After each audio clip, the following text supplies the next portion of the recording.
Assalamu alaikum viewers and welcome back to my channel Study Law with Bushra. So we were discussing chapter 14 of CRPC and in this video we are going to start from section 161. But before starting the discussion, I request you all to please subscribe to my channel and don't forget to press the bell icon for latest updates. Do share this video with your friends and don't forget to comment your feedback. So let's move towards the discussion. अभी तक हमने chapter 14 को section 154 से section 160 तक detail में discuss किया है। आज की इस वीडियो में हम स्टार्ट करते हैं सेक्शन 161 से। सेक्शन 160 में हमने पढ़ा था कि पुलिस ऑफिसर विटनेस को बुलाने के लिए उसको एक रिटन ऑर्डर भेजता है।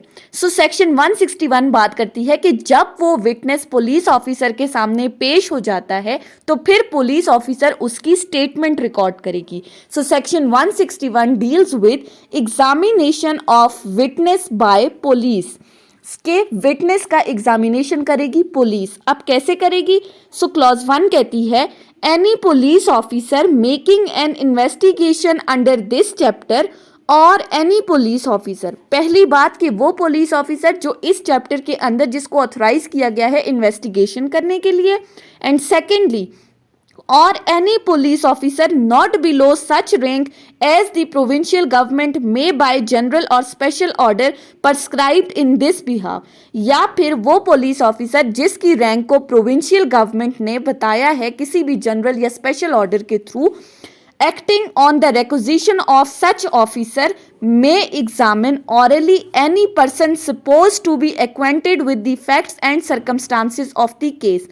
जो पुलिस ऑफिसर उस विटनेस को ऑरली एग्जामिन कर सकता है, यानी ज़बानी कलामी वो उसका बयान रिकॉर्ड करेगा किसी भी ऐसे बंदे का जिसको उस केस के फैक्ट्स के बारे में कुछ भी पता है, वो उस केस के हालात व वाक़यात से बाखबर है, उसको ऑरली एग्जामिन कर सकता है वो पुलिस ऑफिसर जो इन्वेस्टिगेशन करने के लिए ऑथराइज है। फिर इस सेक्शन के साथ एक प्रोवाइजो ऐड की गई है। अगर आपको याद हो तो हमने जो सेक्शन 154 में भी पढ़ी थी कि अगर कोई ऐसी औरत की स्टेटमेंट है जिसके अगेंस्ट सेक्शन 336 बी या इन सेक्शन 354 ए आगे एक लिस्ट बताई गई थी, उन सेक्शंस के अंडर कोई ऑफेंस कमिट हुआ है तो फिर उसकी जो स्टेटमेंट रिकॉर्ड की जाएगी वो करेगा तो इन्वेस्टिगेटिंग ऑफिसर ही, लेकिन in the presence of female police officer या उसकी फैमिली का कोई फीमेल पर्सन या कोई भी फैमिली मेंबर मौजूद होगा तो उसकी मौजूदगी में उस बंदी की स्टेटमेंट रिकॉर्ड की जाएगी। फिर क्लॉज 2 कहती है such person shall be bound to answer all the questions relating to such case put to him by such officer। वो बंदा जो विटनेस है जो स्टेटमेंट देने के लिए आया है उसके लिए कंपलसरी है कि वो उन तमाम सवालात के जवाबात देगा जो पुलिस ऑफिसर उससे पूछेगा, यानी जितने सवाल उससे पूछे जाएंगे उसके लिए लाजमी है कि वो उन तमाम सवालों का जवाब देगा। other than the questions the answers to which would have a tendency to expose him to a criminal charge or a penalty or a forfeiture, सवाए उन सवालों के जवाब देने के लिए जिससे उसको वो किसी क्रिमिनल केस में एक्सपोज हो सकता है या उसके खिलाफ कोई क्रिमिनल चार्ज लिया जा सकता है या उस पर कोई पेनल्टी आ जाती है, तो उन सवालों के जवाब वो नहीं देगा। क्लॉज 3 कहती है the police officer may reduced into writing any statement made to him in the course of an examination under this section, कि इस सेक्शन के अंदर जो पुलिस ऑफिसर को कहा गया है कि वो विटनेस को एग्जामिन करेगा, उसकी जो स्टेटमेंट रिकॉर्ड करेगा वो पुलिस ऑफिसर उसके बयान को तहरीर करेगा। And if he does so, he shall make a separate record of the statement of each such person whose statement he record। और उस पुलिस ऑफिसर के लिए ये भी कंपलसरी है कि वो जितने विटनेसेस का बयान रिकॉर्ड करेगा उनका वो एक सेपरेट रिकॉर्ड अपने पास रखेगा कि कितने विटनेस को उसने एग्जामिन किया है और किन किन का रिकॉर्ड किया है। ये सेक्शन 161 था। इसमें हमें तरीकाकार बताया गया है कि 161 का जो बयान है उसको किस तरह से रिकॉर्ड किया जाता है। उसके बाद आ जाएं तो हमारे पास है सेक्शन 162। सेक्शन 162 बेसिकली डील करता है statement to police not to be signed और use of such statement in evidence, कि जो स्टेटमेंट पुलिस के सामने रिकॉर्ड कराई जाएगी, जो बयान पुलिस को दिया जाएगा, उस पर उस बंदे से सिग्नेचर नहीं लिया जा सकता और ना ही उनको बाद में एज एन एविडेंस यूज किया जा सकता है। सो सेक्शन 162 की क्लॉज 1 देखें तो ये कहती है, no statement made by any person to a police officer in the course of an investigation under this chapter shall if reduced to writing be signed by the person making it. कि एक बंदा police officer के सामने जो बयान record कराता है during the investigation, उस बंदे के लिए कंपलसरी है कि अगर उसका बयान वो तहरीर भी कर लेता है पुलिस ऑफिसर, फिर भी वो उस पर अपना सिग्नेचर नहीं करेगा। Nor shall any such statement और record thereof whether in police diary और otherwise be used for any purpose at an inquiry or trial in respect of any offence under investigation at the time when such statement was made। और ना ही इस statement को किसी भी case में inquiry या trial के दौरान एविडेंस के तौर पर यूज किया जा सकता है। यानी कि जो बयान पुलिस के सामने दे दिया, ना ही उस पर सिग्नेचर किया जाएगा और ना ही इसको बाद में किसी भी केस में इंक्वायरी और ट्रायल के दौरान एज एन एविडेंस यूज किया जा सकता है। उसके साथ एक प्रोवाइजो ऐड की गई है और वो प्रोवाइजो कहती है, when any witness is called for the prosecution in such inquiry or trial whose statement has been reduced into writing, कि जब उस विटनेस को बुलाया जाएगा इंक्वायरी या ट्रायल में जिसकी स्टेटमेंट को तहरीर कर दिया गया है, the court shall on the request of accused refer to such writing and direct that the accused be furnished with a copy thereof in order that any part of such statement if duly proved may be used to contradict such witness। और court क्या करेगी, वो उस accused की request पे उसको witness की statement की एक कॉपी प्रोवाइड करेगी। यानी कि एक्यूज ने कोर्ट से रिक्वेस्ट की कि उसको उस स्टेटमेंट की एक कॉपी प्रोवाइड की जाए, तो कोर्ट उसकी रिक्वेस्ट पे उस स्टेटमेंट की एक कॉपी उस एक्यूज को देगी ताकि एक्यूज उसके बयान में से कॉन्ट्रडिक्शन निकाल सके कि पहले इसने पुलिस के सामने ये बयान दिया था, अब ये कोर्ट में आकर ये बयान दे रहा है, तो उसके बयान की जो कॉन्ट्रडिक्शन है, जो तजाद है, उसको एक्यूज प्रूफ कर सके। फिर फर्दर एक प्रोवाइजो ऐड की गई है और वो प्रोवाइजो क्या कहती है, if the court is of opinion that any part of any such statement is not relevant to the subject matter of inquiry or trial or that its disclosure to the accused is not essential in the interest of justice।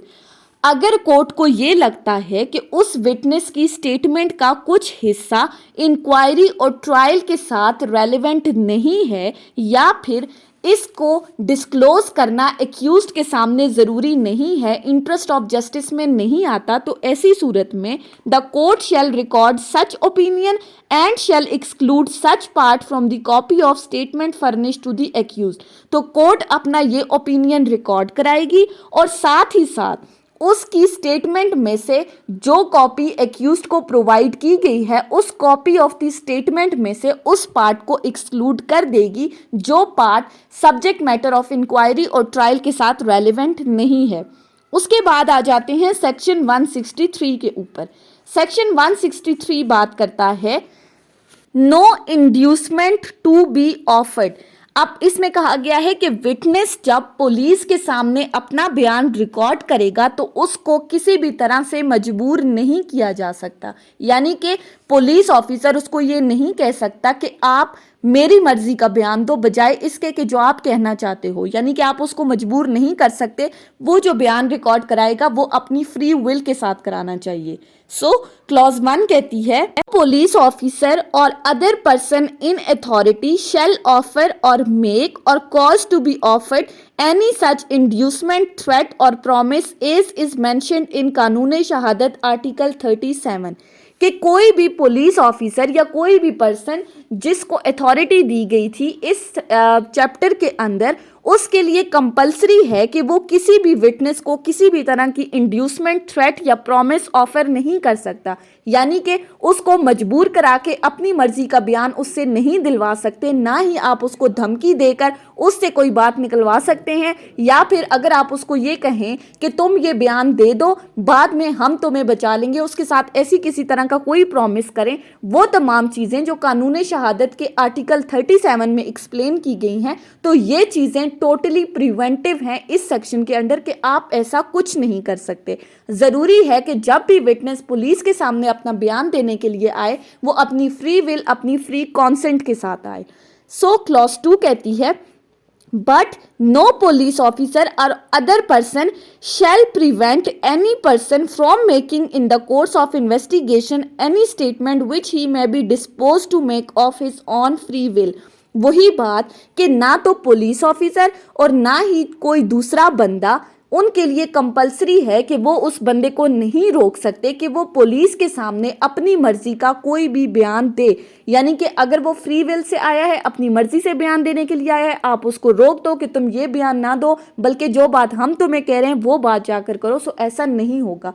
जब भी witness statement देने के लिए आएगा, it should be compulsory कि witness का जो बयान हो वो उसकी फ्री कॉन्सेंट के साथ हो। उसके बाद आ जाते हैं सेक्शन 164 के ऊपर। सेक्शन 164 बात करता है power to record confession and statements. अब ये जो 164 का बयान है ये किसके साथ डील करता है? ये सिंपली एक्यूज्ड के कन्फेशन के साथ डील करता है कि जब एक एक्यूज्ड, एक मुल्जिम अपना जुर्म कबूल कर देता है, जो इकबाल जुर्म करता है वो इस सेक्शन के अंडर करता है। अब कैसे? सेक्शन 164 की क्लॉज 1 कहती है any magistrate of first class, magistrate first class क्या कर सकता है? वो कन्फेशन रिकॉर्ड कर सकता है, या फिर any magistrate of second class specially empowered in this behalf by provincial government, या तो सेकेंड क्लास मैजिस्ट्रेट जिसको स्पेशली एम्पावर किया गया है प्रोविंशियल गवर्नमेंट की तरफ से इस केस में कि वो भी कन्फेशन रिकॉर्ड करे, तो वो मैजिस्ट्रेट क्या करेंगे? If he is not a police officer, police officer के सामने कभी भी कन्फेशन नहीं होगी, हमेशा मैजिस्ट्रेट के सामने होगी। और वो मैजिस्ट्रेट क्या करेगा? मे रिकॉर्ड एनी स्टेटमेंट और confession made to him in the course of investigation at any time before the commencement of inquiry और ट्रायल। तो उस मैजिस्ट्रेट के सामने हर वो बंदा अपनी स्टेटमेंट रिकॉर्ड कराएगा जो अपना जुर्म कबूल करना चाहता है, लेकिन जो ये स्टेटमेंट रिकॉर्ड होगी वो इंक्वायरी और ट्रायल से पहले होनी चाहिए। मैजिस्ट्रेट फर्स्ट क्लास के पास पावर है कन्फेशन रिकॉर्ड करने की। इसके साथ नेक्स्ट क्लॉज है क्लॉज 1A। वो क्या कहती है? Any such statement may be recorded by such magistrate in the presence of accused. ये जो स्टेटमेंट मैजिस्ट्रेट रिकॉर्ड करेगा उसके लिए वो क्या करेगा? एक्यूज्ड की प्रेजेंस में स्टेटमेंट को रिकॉर्ड करेगा। And the accused given an opportunity of cross examine the witness making the statement. और साथ ही साथ एक्यूज्ड को वो विटनेस जो अपनी स्टेटमेंट देने के लिए आया है उसको क्रॉस एग्जामिन करने का मौका भी दिया जाएगा। फिर क्लॉज 2 कहती है such statement shall be recorded in such of the manners prescribed in his opinion be fitted for the circumstances of the case and such confession shall be recorded and signed in the manner provided in section 364। अब ये clause कहती है कि वो जो statement magistrate record करेगा उस magistrate के लिए कंपलसरी है कि वो उन स्टेटमेंट्स को उसी तरीकाकार के मुताबिक रिकॉर्ड करेगा जो तरीकाकार सीआरपीसी के सेक्शन 364 में बताया गया है। यानी कि मैजिस्ट्रेट जब स्टेटमेंट रिकॉर्ड करेगा तो रिकॉर्ड करने के बाद वो उस स्टेटमेंट के ऊपर उस एक्यूज्ड का सिग्नेचर भी लेगा। एंड सच स्टेटमेंट और confession shall be then forwarded to be magistrate by whom the case is to be inquired into और ट्राइड। और फिर ये स्टेटमेंट रिकॉर्ड करने के बाद उस मैजिस्ट्रेट को भेज दी जाएंगी जो इंक्वायरी और ट्रायल करने के लिए एम्पावर्ड है। फिर सब क्लॉज 3 कहती है a magistrate shall before recording any such confession explain to the person making it that he is not bound to make a confession. लेकिन स्टेटमेंट रिकॉर्ड करने से पहले मैजिस्ट्रेट के लिए कंपलसरी है कि वो उस एक्यूज्ड को ये बताएगा कि तुम ये कन्फेशन रिकॉर्ड करवाने के लिए बाउंड नहीं हो। और इफ़ ही डज सो, और अगर वो ऐसा करता है, it may be used as an evidence against him. लेकिन अगर वो स्टेटमेंट रिकॉर्ड करवाता है तो बाद में उसकी ये स्टेटमेंट उसके खिलाफ एविडेंस के तौर पर यूज हो सकती है। And no magistrate shall record any such confession unless upon questioning the person making it, it has the reason to believe that it was made voluntarily। और कोई भी मैजिस्ट्रेट स्टेटमेंट उस वक्त तक रिकॉर्ड नहीं करेगा जब तक उस एक्यूज से क्वेश्चन करने के बाद उसको ये यकीन ना हो जाए कि ये जो एक्यूज कन्फेशन कर रहा है ये वॉलंटरीली कर रहा है, अपनी मर्जी से कर रहा है, उस पर कोई दबाव नहीं है। And when he record such confession, और जब वो कन्फेशन रिकॉर्ड कर लेगा, he shall make a memorandum at the foot of such record to the following effect, तो फिर वो उसके अंडर एक मेमोरेंडम तैयार करेगा। और वो मेमोरेंडम किस तरह का होगा? I have explained to name, अब लिखा होगा उस बंदे का नाम लिख के, फिर ये कहा जाएगा कि मैंने इस बंदे को एक्सप्लेन किया है that he is not bound to make a confession, कि वो बाउंड नहीं है कन्फेशन करने के लिए, और अगर वो ऐसा करता है तो उसकी ये कन्फेशन उसके अगेंस्ट एविडेंस के तौर पर यूज़ हो सकती है। और मेरा ये यकीन है कि ये जो कन्फेशन है ये वॉलंटरीली हुई है, it was taken in my presence, ये मेरी मौजूदगी में रिकॉर्ड की गई है, and was read over to the person making it, और फिर उस बंदे को पढ़कर सुनाई गई है जो ये कन्फेशन करने के लिए आया है, and it is admitted by him to be correct, और उस बंदे ने इस चीज़ को एडमिट कर लिया है अपना सिग्नेचर करने के बाद कि ये जो तमाम बातें लिखी हैं ये बिल्कुल सही हैं, and it contains a full and true account of the statement made by him, और ये जो confession है ये बिल्कुल सही है और इसमें उस accused की full fledged statement को रिकॉर्ड किया गया है। फिर उसके एंड में मैजिस्ट्रेट अपना सिग्नेचर कर देगा। लेकिन इसी सेक्शन के साथ एक एक्सप्लेनेशन ऐड की गई है, और वो एक्सप्लेनेशन क्या कहती है? It is not necessary that the magistrate receiving and recording a confession or statement should be a magistrate having jurisdiction in the case. ये ज़रूरी नहीं है कि जो मैजिस्ट्रेट कन्फेशन रिकॉर्ड कर रहा है वो वही मैजिस्ट्रेट हो जिसको इस केस के अंदर जुरिस्डिक्शन दी गई है। उसके बाद आ जाते हैं सेक्शन 165 के ऊपर। सेक्शन 165 बात करती है सर्च बाय पुलिस ऑफिसर, कि जब एक पुलिस ऑफिसर इन्वेस्टिगेशन कर रहा है तो उस इन्वेस्टिगेशन के दौरान वो सर्च भी कर सकता है। अब वो सर्च कैसे करेगा, किन चीज़ों की करेगा, ये हम इस सेक्शन के अंडर पढ़ेंगे। सो इसकी क्लॉज 1 को देखें तो क्लॉज 1 कहती है whenever an officer in charge of police station, officer in charge कौन है? जो हमारा SHO है, और अ police officer making an investigation, या वो पुलिस ऑफिसर जिसको इन्वेस्टिगेशन करने के लिए ऑथराइज किया गया है, when they both have the reasonable grounds for believing that anything necessary for the purpose of investigation into an offense may be found in any place within the limits of police station of which he is in charge, जब उन दोनों के पास sufficient ground हैं, उन दोनों को ये लगता है कि इन्वेस्टिगेशन के पर्पस के लिए ज़रूरी है कि फ़लाँ जगह जाकर फ़लाँ चीज़ को सर्च किया जाए, उनकी थाने की हुदूद के अंदर वो जगह आ रही है जिसका वो इंचार्ज है, and that such thing can not in his opinion be otherwise obtained without any delay, और उनको ये भी लगता है कि अगर इस चीज़ को फौरी तौर पर सर्च ना किया गया, इसमें किसी किस्म की कोई ताख़ीर हुई तो उस चीज़ के गुम हो जाने का ख़तरा है। तो ऐसी सूरत में सच officer may after recording in writing the grounds of his belief and specifying in writings the things for which the search is to be made, और तो फिर वो दोनों क्या कर सकते हैं? वो एक रिटन ऑर्डर लिखेंगे और उस रिटन ऑर्डर के अंदर वो ग्राउंड्स बताएंगे कि किन वजूहात की बिना पर उनको लगता है कि इस चीज़ को सर्च करना ज़रूरी है।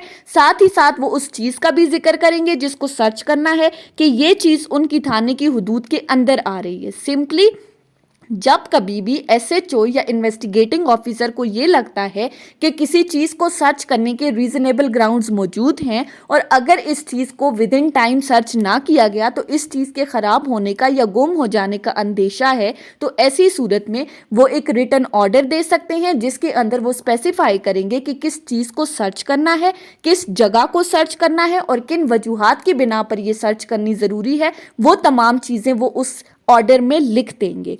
फिर साथ ही साथ एक प्रोवाइजो ऐड की गई है और वो प्रोवाइजो कहती है that no such officer shall search or cause the search to be made anything which is in the custody of the bank or banker as defined in bankers book evidence act 1891।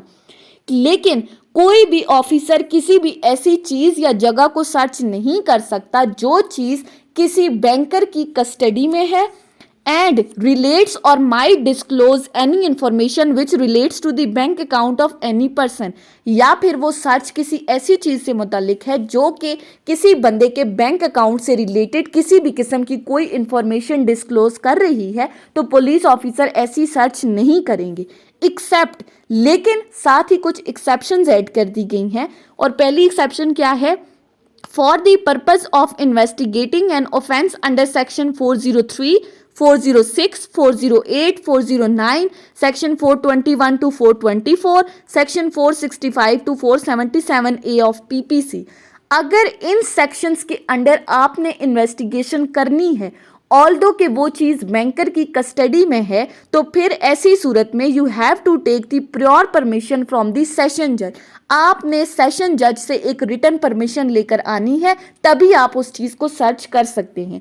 फिर दूसरी exception कहती है in other cases, in sections के अलावा अगर कोई case आता है तो ऐसी सूरत में with the pure permission in writing of the high court, तो फिर आपको हाई कोर्ट से रिटन परमिशन लेनी पड़ेगी।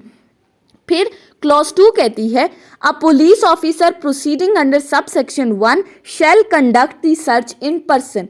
जो पुलिस ऑफिसर सब सेक्शन 1 के अंडर सर्च करने के लिए ऑथराइज है वो पर्सनली भी किसी जगह को जाकर सर्च कर सकता है। लेकिन फिर आगे सब सेक्शन 3 कहता है if he is unable to conduct the search in person, अगर वो पर्सनली सर्च नहीं कर सकता and there is no other person competent to make the search present at the time, और कोई और बंदा इतना कॉम्पिटेंट नहीं है कि वो उस जगह को जाकर सर्च कर सके, तो फिर वो पुलिस ऑफिसर क्या कर सकता है?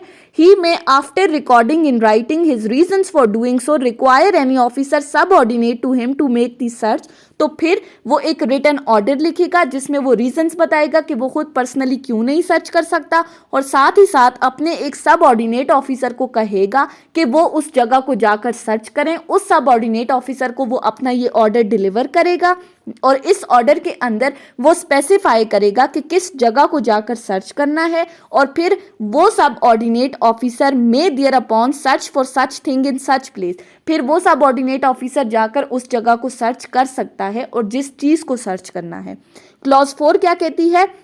The provision of this code as to search warrant and general provision as to searches contained in section 102 and section 103 shall also apply to the search made under this section, कि इस section के under जो search की बात की गई है इस सेक्शन की सर्च पर सेक्शन 103 और 102 में जो सर्च से रिलेटेड प्रोविजंस बताई गई हैं वो एप्लीकेबल होंगी। फिर क्लॉज 5 के सबसेक्शन 5 कहता है copies of any record made under subsection 1 and subsection 3, इन सबसेक्शंस के अंडर जो रिकॉर्ड तैयार किया गया है उसकी copies shall be sent to the nearest magistrate empower to take the cognizance of the offence, वो नियरेस्ट मैजिस्ट्रेट को भेजी जाएंगी।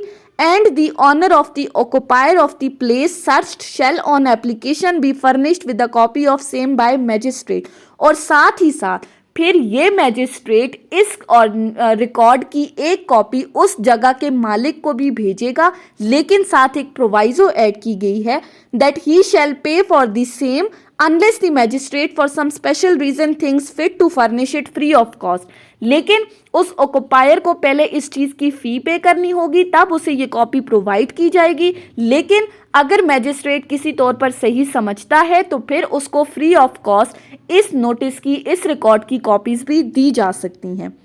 सो सेक्शन 165 में हमने पढ़ लिया कि पुलिस ऑफिसर ने सर्च किस तरह से करनी है, वो प्रॉपर प्रोसीजर डिस्कस कर लिया।